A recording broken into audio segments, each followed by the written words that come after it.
Fakta yang tidak dikatakan pawang hujan MotoGP Mandalika. Mungkin teman-teman sudah sering lihat berita viral yang satu ini. Di podcast Close the Door, Mbak Rara, si pawang hujan ini, bilang kalau BMKG itu mengirimkan perkiraan akan ada hujan lebat. Dan dia klaim hujannya berhenti karena prosedur dia, dibungkus dengan alasan karena doa dan karma baik.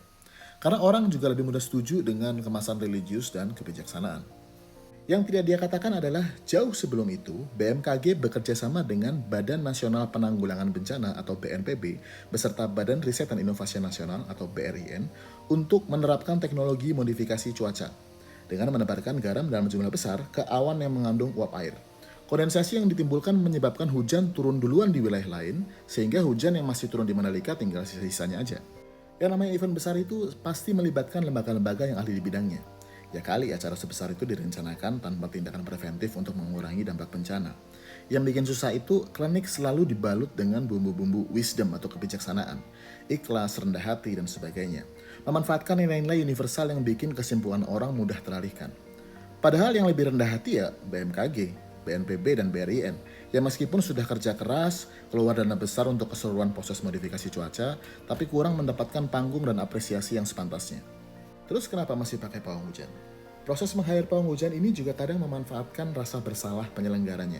Karena kalau sampai salah satu dalam tim I.O. ada yang menolak pakai jasa pawang hujan, dan pada akhirnya beneran hujan, maka dia yang disalahkan timnya karena menolak pakai pawang hujan.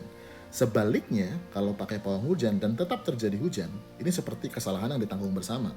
Mereka lebih senang karena mengalami illusion of control, merasa punya kontrol, setidaknya kita sudah berusaha.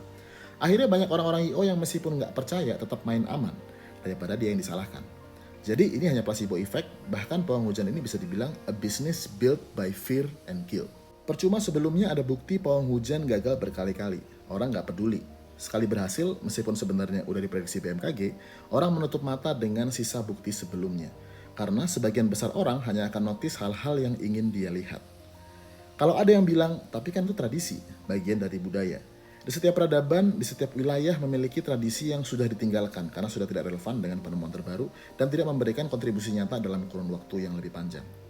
Peradaban kita, dulu dan sekarang, beda. Kita semua mengalami kemajuan peradaban hingga saat ini juga karena mampu memilah mana yang harus dipertahankan dan mana yang sudah saatnya ditinggalkan.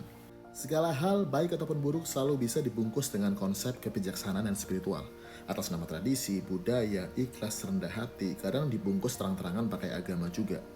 Selama orang cuma fokus dengan kemasannya, selalu ada orang yang bisa memanfaatkan celah itu untuk kepentingan klaim dirinya.